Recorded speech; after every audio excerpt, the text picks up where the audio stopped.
তেজগাঁ থেকে সংবাদ সন্ধ্যা নিয়ে আপনাদের সামনে আছি আমি সুমনা সিং এবং আমি অনিমেষ কর। শুরুতেই জানিয়ে দেব বার্তা কক্ষের সব শেষ। সচিবালয়ের দাবি পূরণে স্বরাষ্ট্রমন্ত্রীর আশ্বাস, সারা দেশে ট্রাক ও কাভার্ড ভ্যান ধর্মঘট প্রত্যাহার।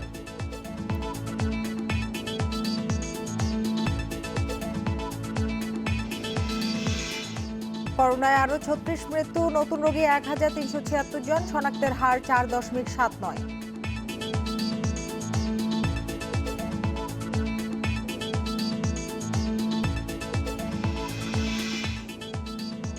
ই কমার্স নিয়ে আইন করার সিদ্ধান্ত, নিবন্ধন ছাড়া ব্যবসা করা যাবে না জানালেন বাণিজ্যমন্ত্রী।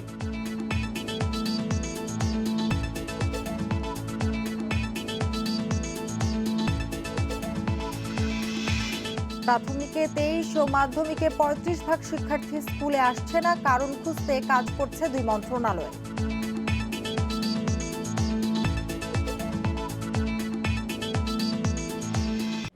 এতক্ষণ শিরোনামগুলো জানাচ্ছিলাম, এবার জানাবো পুরো খবর। ১.৫ দিন পর প্রত্যাহার হলো ১৫ দফা দাবিতে ডাকা পণ্য পরিবহন ধর্মঘট। সচিবালয়ে ২ ঘন্টার বৈঠকে মালিক শ্রমিকদের যৌক্তিক দাবি মানার আশ্বাস দেন স্বরাষ্ট্রমন্ত্রী। পরে ধর্মঘট প্রত্যাহারের ঘোষণা দেন মালিক শ্রমিকদের ২ সংগঠন।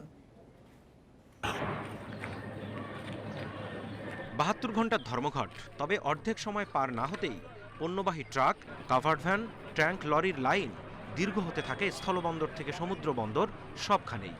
ভোগান্তি বাড়তে থাকে ব্যবসায়ী। এ অবস্থায় স্বরাষ্ট্রমন্ত্রীর সঙ্গে বৈঠকে বসেন বাংলাদেশ ট্রাক চালক শ্রমিক ফেডারেশন ও covered van truck prime mover পণ্য পরিবহন মালিক অ্যাসোসিয়েশনের নেতারা। তুলে ধরেন তাদের সব দাবি। ২ ঘন্টার দীর্ঘ আলোচনার পর যৌক্তিক দাবি মানার আশ্বাস দেন মন্ত্রী। আজকে 10 বছর ধরে প্রাইম মুভার চালায়, কিন্তু তার লাইসেন্স হলো হালকা কিংবা মাঝারি। তাদের দাবি ছিল যারা চালাচ্ছেন তাদের একটা টেস্ট করে, বিআরটি এর মাধ্যমে তাদের টেস্ট করে তাদেরটা যদি ওনারা সঠিক পান তাহলে যেন সঙ্গে সঙ্গে দিয়ে দেন। তা এইটাই ছিল, ওনারা অযৌক্তিক কিছু বলেননি। মন্ত্রীর আশ্বাসে সন্তুষ্ট মালিক শ্রমিক দুই পক্ষই। এতে ধর্মঘট প্রত্যাহারের ঘোষণা দেন তারা।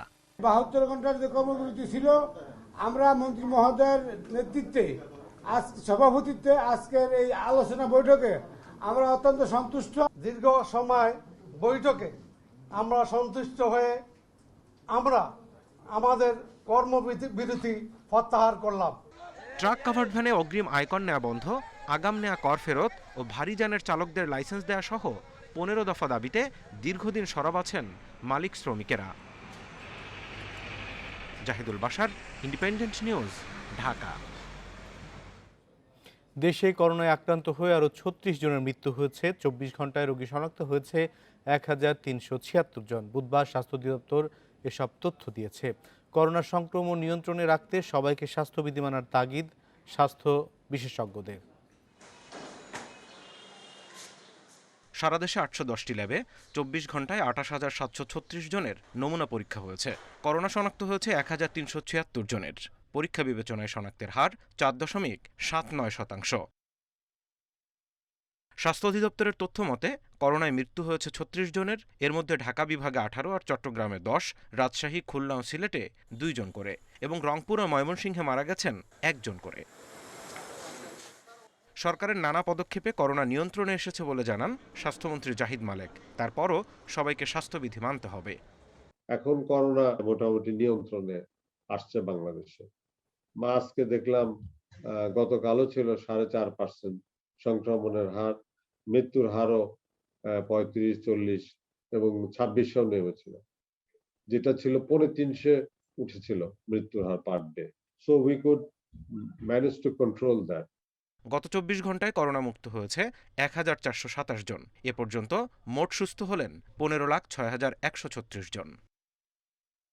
Zahidul Bashar, independent news, Dhaka.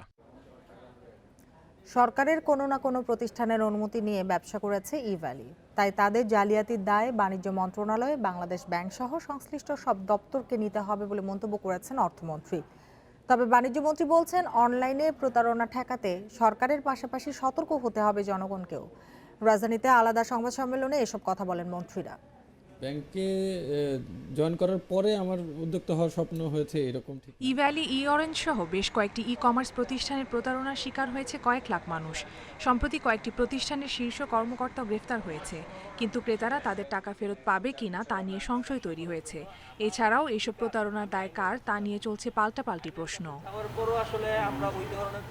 বুধবার ক্রয় সংক্রান্ত মন্ত্রিসভা কমিটির বৈঠক শেষে এক সংবাদ সম্মেলনে অর্থমন্ত্রী আহম মুস্তফা কামাল বলেন, সংশ্লিষ্ট কোনো প্রতিষ্ঠানের ছাড়পত্র নিয়ে ই কমার্স প্রতিষ্ঠানগুলো ব্যবসা করছে, সেই সুযোগে গ্রাহকদের সাথে প্রতারণাও করছে। এর দায় বাণিজ্য মন্ত্রণালয়, বাংলাদেশ ব্যাংক সহ সংশ্লিষ্ট সব দপ্তরকেই নিতে হবে। জাতীয় প্রতিষ্ঠান যখন হওয়ার সময় এটা কারো না কারো ডেফিনেটলি ছাড়পত্র নিয়ে এগুলো হচ্ছে। এখানে ছাড়পত্র দিচ্ছেন কমার্স মিনিস্ট্রি, তাদেরকে প্রাইমারিলি দায়িত্ব নিতে হবে এবং তাদের সাথে অন্য যারা সংযুক্ত আছে, সংশ্লিষ্ট আছেন এবং সম্পৃক্ততা আছেন, তাদের সবাইকে আমি মনে করি যে দায়িত্ব নেওয়া উচিত। এদিকে সোর্সিং বাংলাদেশ 2021 ভার্চুয়াল সংস্করণ অনলাইন মেলা নিয়ে সংবাদ সম্মেলনে বাণিজ্যমন্ত্রী টিপু মুন্সি বলেন, ই কমার্স খাতে প্রতারণা ঠেকাতে কেবল সরকার নয়, গ্রাহককেও সচেতন হতে হবে। এছাড়াও গ্রাহকের ক্ষতিপূরণের বিষয়ে বেশ কয়েকটি মন্ত্রণালয়ের সাথে আলোচনা চলছে।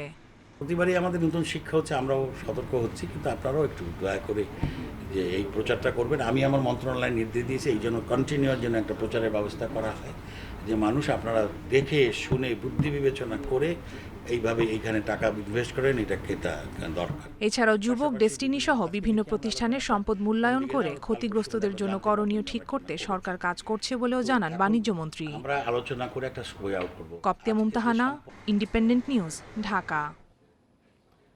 ই কমার্স প্রতিষ্ঠান ই ভ্যালির স্থাবর অস্থাবর কোনো সম্পত্তি বিক্রি করা যাবে না বলে নির্দেশ দিয়েছে হাইকোর্ট। বিচারপতি খুরশিদ আলম সরকারের একক বেঞ্চ এই আদেশ দেন। ই ভ্যালি অবসায়ন চেয়ে ফরহাদ হোসেন নামের এক ভোক্তার করা আবেদন শুনানির জন্য গ্রহণ করে এ আদেশ দেয় হাইকোর্ট। আদেশে আরও বলা হয়েছে, ই ভ্যালি কর্তৃপক্ষ কোম্পানির কোনো সম্পত্তি হস্তান্তরও করতে পারবে না। একই সাথে অবসায়ন কেন করা হবে না জানতে চেয়ে নোটিশ দেওয়া হয়েছে বিবাদীদের। বিবাদী করা হয়েছে বিকাশ, নগদ, বাংলাদেশ প্রতিযোগিতা কমিশন, ভোক্তা অধিকার সংরক্ষণ অধিদপ্তর ও ই ক্যাপকে।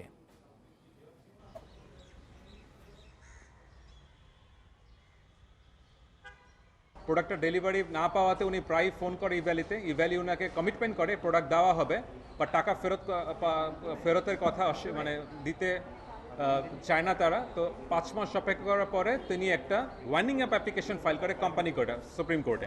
ইভ্যালির সকল প্রপার্টি তারা যেন বিক্রি অথবা কোনোভাবে যেন ট্রান্সফার না করতে পারে, এটা একটা ইন্ট্রিম অর্ডার আসে।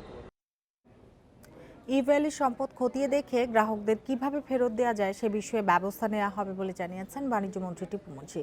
বুধবার বিকেলে সচিবালয়ে আন্তঃমন্ত্রণালয়ের বৈঠক শেষে সাংবাদিকদের একথা জানান তিনি। ই কমার্স ব্যবস্থা বন্ধ করা যাবে না বলেও মন্তব্য করেন তিনি। বৈঠকে ই কমার্স আইন করার বিষয়েও সিদ্ধান্ত হয়েছে বলে জানান বাণিজ্যমন্ত্রী। নিবন্ধন নিতে হবে এবং আমরা কন্টিনিউয়াস ফলো আপ করবো, যে একটা কমিটি করে দিয়ে যে কোথাও এইরকম সুযোগ সৃষ্টি হচ্ছে কিনা। ভোক্তা অধিকারকেও আমরা কাজে লাগাবো, যে অন্তত প্রচার প্রসারের জন্য যে কোনটা সত্য, কোনটা মিথ্যা, কোনটার দিকে মানুষ আকৃষ্ট হওয়া উচিত না, এমন কিছু করে আমরা চেষ্টা করব। বাংলাদেশে আইসিটি, নবায়নযোগ্য জ্বালানি, কৃষি প্রক্রিয়াকরণ, ব্লু ইকোনমি, পর্যটন ও হাইটেক পার্কে মার্কিন বিনিয়োগের আহ্বান জানিয়েছেন প্রধানমন্ত্রী শেখ হাসিনা।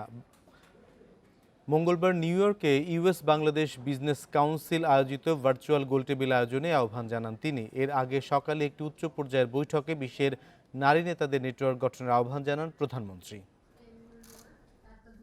যুক্তরাষ্ট্রের স্থানীয় সময় মঙ্গলবার ইউএস বাংলাদেশ বিজনেস কাউন্সিল প্রধানমন্ত্রী শেখ হাসিনার সম্মানে Bangladesh forward the frontier for growth শীর্ষক ভার্চুয়াল গোলটেবিল বৈঠকের আয়োজন করে। ইউএস বাংলাদেশ বিজনেস কাউন্সিলের সদস্য এবং যুক্তরাষ্ট্র ও বাংলাদেশ ব্যবসায়ী নেতারা এতে অংশ নেন। বৈঠকে প্রধানমন্ত্রী বাংলাদেশের বিভিন্ন প্রতিশ্রুতিশীল খাতে মার্কিন বিনিয়োগের আহ্বান জানান। আমরা আইসিটি, নবায়নযোগ্য জ্বালানি, জাহাজ নির্মাণ, অটোমোবাইল, হালকা প্রকৌশল, কৃষি প্রক্রিয়াকরণ, ব্লু ইকোনমি, পর্যটন, জ্ঞানভিত্তিক হাইটেক শিল্প সহ অন্যান্য লাভজনক খাতে মার্কিন বিনিয়োগের আমন্ত্রণ জানাচ্ছি। বর্তমান বার্ষিক দ্বিপাক্ষিক বাণিজ্য $9 বিলিয়ন থেকে বাড়াতে ইউএস বাংলাদেশ বিজনেস কাউন্সিল অনুঘটকের ভূমিকা পালন করতে পারে। এ সময় যুক্তরাষ্ট্রের সাথে বাংলাদেশ ফ্রি ট্রেড এগ্রিমেন্টের বিষয়ে আলোচনা শুরু করতে প্রস্তুত বলেও জানান প্রধানমন্ত্রী। বাংলাদেশ সঠিক সময়ে যুক্তরাষ্ট্রের সাথে ফ্রি ট্রেড এগ্রিমেন্টের বিষয়ে আলোচনা শুরু করতে প্রস্তুত। অন্যান্য সম্ভাবনাময় খাতে সুবিধা দিতে অবকাঠামো ও বিদ্যুৎ সরবরাহ নিশ্চিতে ব্যাপক বিনিয়োগ করেছে বাংলাদেশ। 100টি বিশেষ অর্থনৈতিক অঞ্চলের একটি শুধুমাত্র আমেরিকান কোম্পানিগুলোকে দেওয়ার জন্য প্রস্তুত রয়েছে বাংলাদেশ। এছাড়াও 28টি হাইটেক পার্কে মার্কিন বিনিয়োগের আমন্ত্রণ জানাচ্ছি।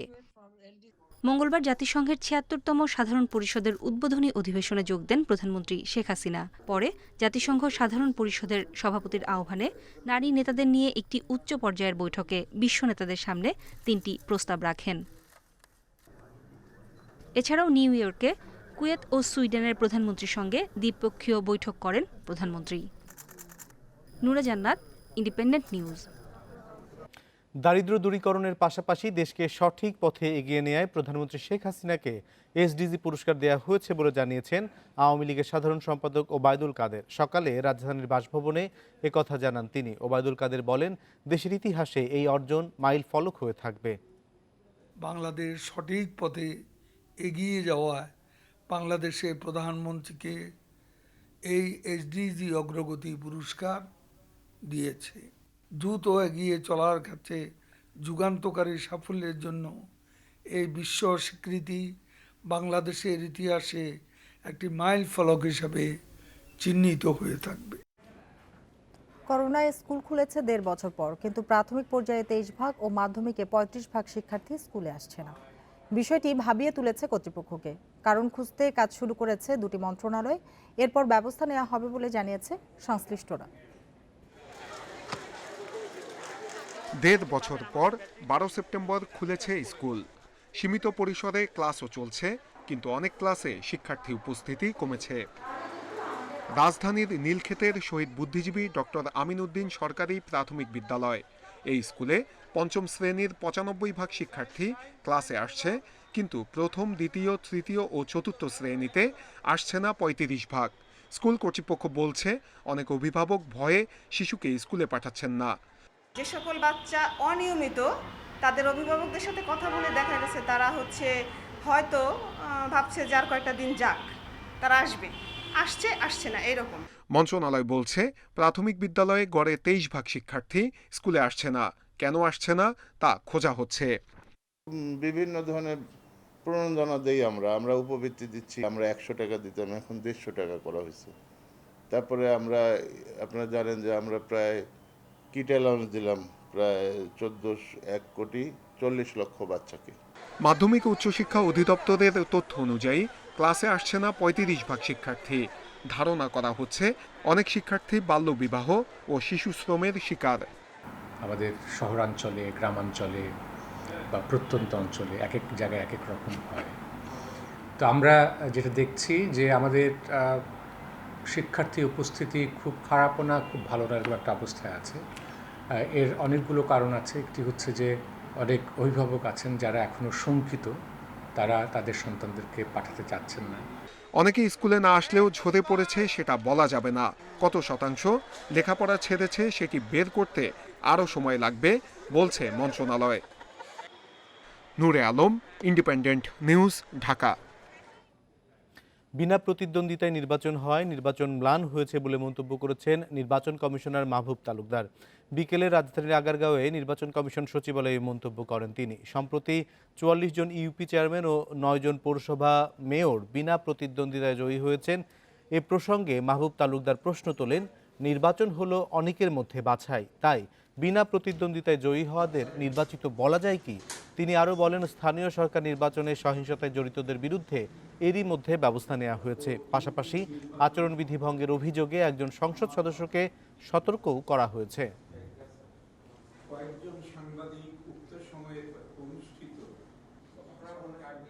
বিনা প্রতিদ্বন্দ্বিতায় নির্বাচন অনুষ্ঠান ও ইউনিয়ন পরিষদের 43 জন প্রার্থী নির্বাচন না করেই চেয়ারম্যান পদে অভিষিক্ত হওয়া এই নির্বাচনকে ম্লান করে দিয়েছে। অন্যদিকে 9টি পৌরসভায় 3 জন প্রার্থী বিনা প্রতিদ্বন্দ্বিতায় মেয়র নির্বাচিত হন। কক্সবাজারে মেজর সিনহা হত্যা মামলায় তৃতীয় দফা সাক্ষ্য গ্রহণ শেষ হয়েছে। পরবর্তী সাক্ষ্য গ্রহণ 28 ও 29 সেপ্টেম্বর। বুধবার সাক্ষ্য গ্রহণ শুরুর আগে আদালতে ওসি প্রদীপ সহ 15 আসামিকে হাজির করা হয়। তৃতীয় দফার শেষ দিনে জেলা ও দায়রা জজ আদালতের বিচারক মোহাম্মদ ইসমাইলের আদালতে আজ সাক্ষ্য দেন সার্জেন্ট আয়ুব আলী, চিকিৎসক শাহিন আব্দুর রহমান ও হাফেজ সালেহ আহমেদ। এর আগে 2 ধাপে মামলার বাদী সহ 6 জনের সাক্ষ্য ও আসামি পক্ষের জেরা শেষ হয়েছে। এ নিয়ে মামলা 83 সাক্ষীর মধ্যে সাক্ষ্য নেওয়া হলো 15 জনের।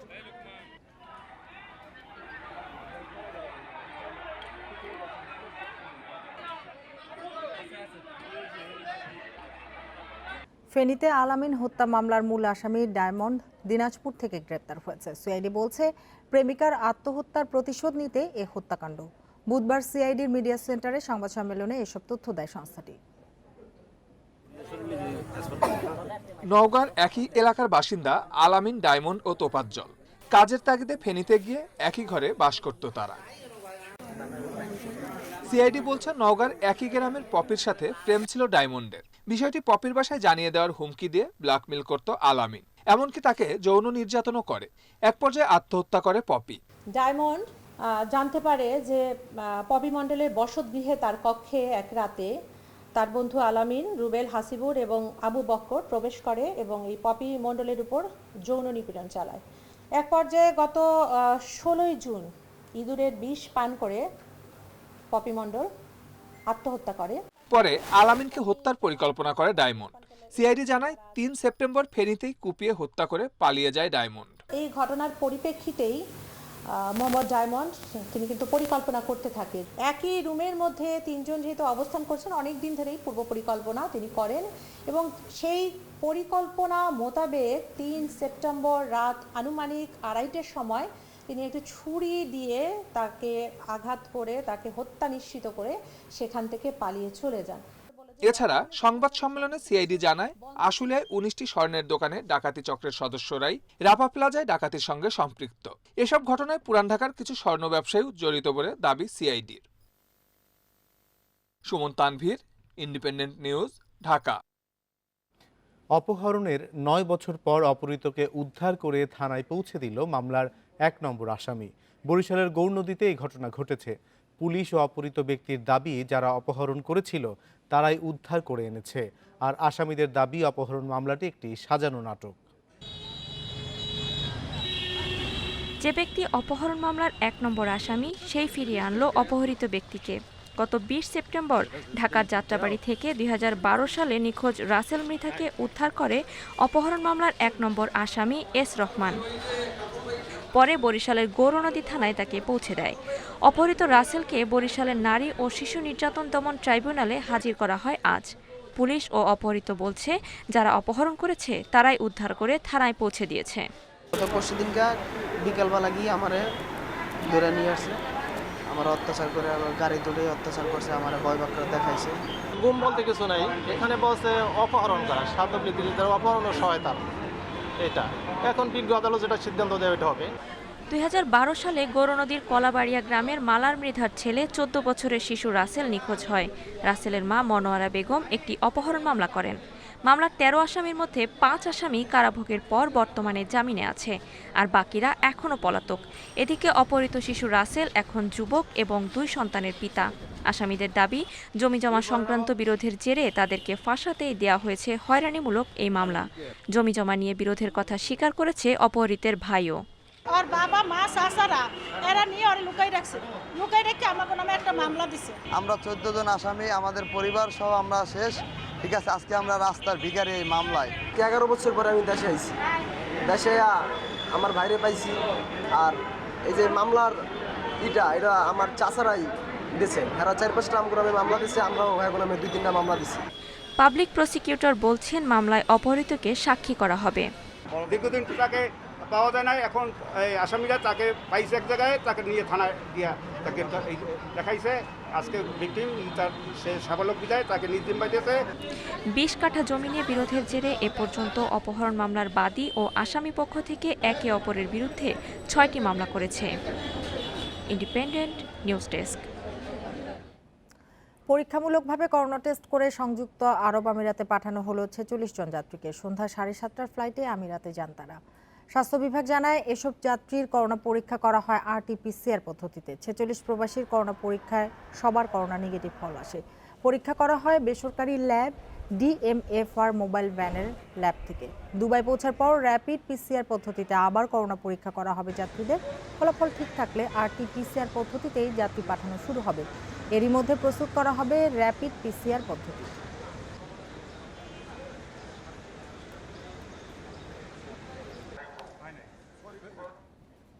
এবছর শুরু থেকেই ঢাকায় উত্তরের চেয়ে দক্ষিণেই ডেঙ্গু রোগী বেশি শনাক্ত হচ্ছে।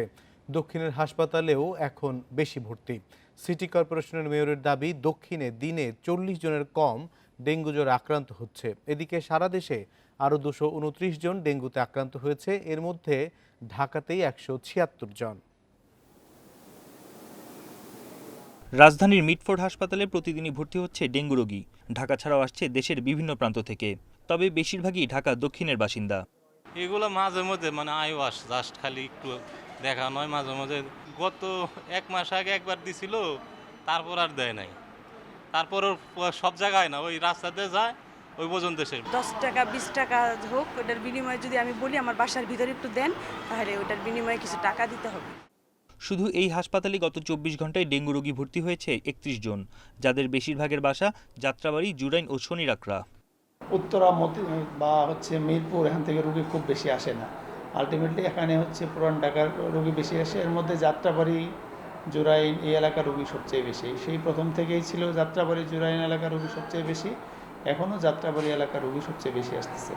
স্বাস্থ্য অধিদপ্তরের তথ্য অনুযায়ী দক্ষিণ ঢাকার অনেক হাসপাতালেই ডেঙ্গু রোগী রয়েছে, যারা ঢাকা দক্ষিণেরই বাসিন্দা। তবে মেয়রের দাবি, ঢাকা দক্ষিণে দিনে 40 জনের কম ডেঙ্গু আক্রান্ত হচ্ছে। পরিস্থিতি অনেকটাই নিয়ন্ত্রণে এসেছে। ঢাকা দক্ষিণ সিটি কর্পোরেশন এলাকাধীন এলাকায় 40-এর নিচে এখন রোগীর সংখ্যা চলে এসেছে। ডেঙ্গু রোগীর সংখ্যা 15,000-এর মধ্যে রাখতে সক্ষম হয়েছে। সেই প্রেক্ষিতে আমি মনে করি আমাদের সকলে অত্যন্ত সফলতার সাথে, নিষ্ঠার সাথে, দায়িত্ববোধের সাথে কাজ করেছে। ডেঙ্গু রোগীর সংখ্যা দ্রুত শূন্যের কোটায় নেমে আসবে বলে আশা মেয়র তাপসের। এডিস পুরোপুরি নিয়ন্ত্রণে না আসা পর্যন্ত লার্ভা বিরোধী অভিযান চলবে বলেও জানান তিনি। বন ইবনে কামাল, ইন্ডিপেন্ডেন্ট নিউজ, ঢাকা। এলিটা কিংসলেকে রেখেই সাফের জন্য 26 সদস্যের জাতীয় ফুটবল দল ঘোষণা করেছে বাফুফে। ফিরেছেন বাদশা, জুয়েল রানা, আশরাফুল রানা ও ফাহাদ। আনুষ্ঠানিকভাবে হেড কোচের দায়িত্ব নিয়ে অস্কার ব্রুজন জানিয়েছেন, অল্প সময়ে প্রস্তুতি নিয়ে টুর্নামেন্টের ফাইনালে ওঠাই লক্ষ্য। কোভিড টেস্ট শেষে কাল অনুশীলন শুরু করবেন ফুটবলাররা। কিংসের কোচ হিসেবে আগেও এসেছেন, এবার জাতীয় দলের দায়িত্ব কাঁধে প্রথমবার বাফুফে ভবনে অস্কার ব্রুজন।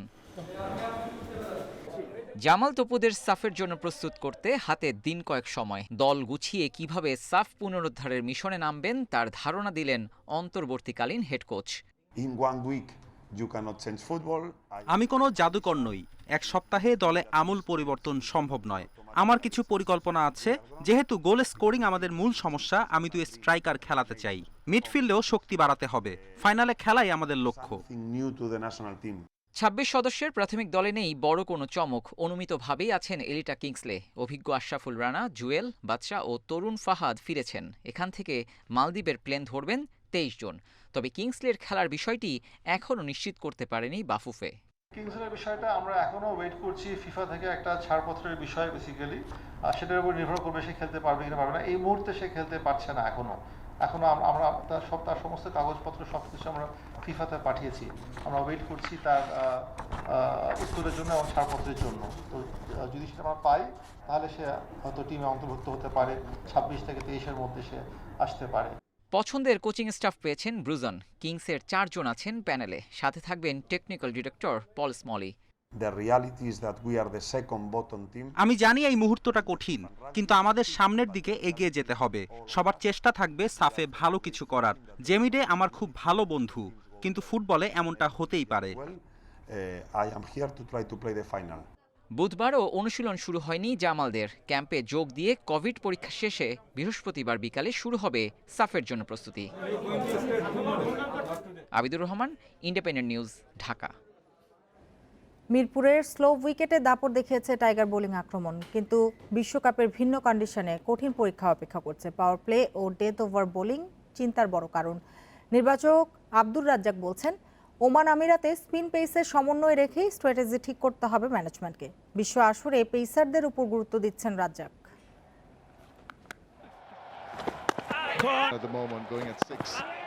মিরপুরে স্পিন শক্তি দিয়ে অস্ট্রেলিয়া নিউজিল্যান্ডকে ঘায়েল করেছে বাংলাদেশ। ইনিংস শুরুতে মিলেছে ব্রেক থ্রু, পাওয়ার প্লেতে সিংহভাগ বোলিং করেছে স্পিনাররাই। সেখানে প্রায় শতভাগ সফল মাহেদী নাসুম, সাকিব ত্রয়ী।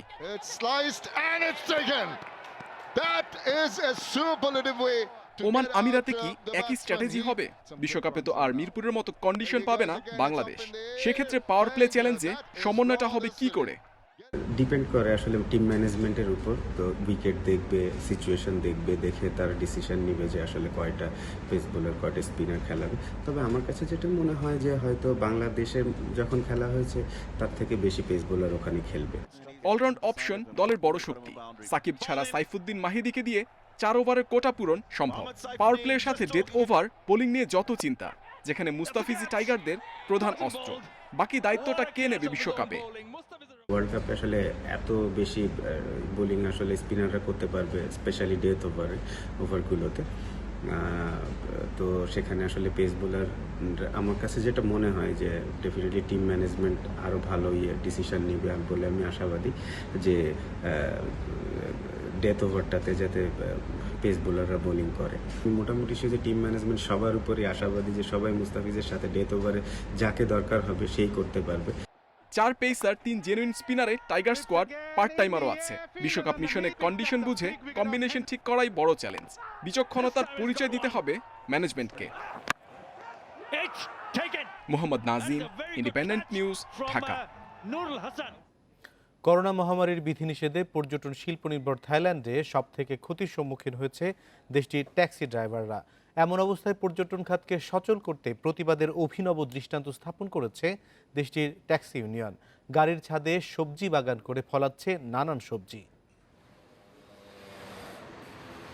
পর্যটন শিল্পের ওপর ভিত্তি করে মূল উপার্জন হয় থাইল্যান্ডের ট্যাক্সি চালকদের। পর্যটকদের নিজের ট্যাক্সিতে চড়িয়ে ঘুরে দেখান পুরো থাইল্যান্ড। কিন্তু 18 মাসেরও বেশি সময় ধরে করোনার কারণে থেমে গেছে সে উপার্জনের পথ। দীর্ঘদিন দেশটির পর্যটন খাত বন্ধ থাকায় বহু ট্যাক্সি চালকই ফিরে গেছেন তাদের গ্রামে। তবে এর মধ্যে উপার্জনের নতুন পথ খুঁজে নিয়েছেন দেশটির ট্যাক্সি ইউনিয়ন। অব্যবহৃত গাড়ির ছাদে সবজি বাগান করে কর্মহীন মানুষের মুখে খাবার তুলে দেওয়ার উদ্যোগ নিয়েছে সংগঠনটি। ট্যাক্সি চালকরা জানান, থাইল্যান্ডের ঝিমিয়ে পড়া পর্যটন খাত আবারও সচল করতে এটি তাদের এক ধরনের প্রতিবাদ। সংশ্লিষ্ট কর্তৃপক্ষদের দৃষ্টি আকর্ষণও তাদের একটি উদ্দেশ্য।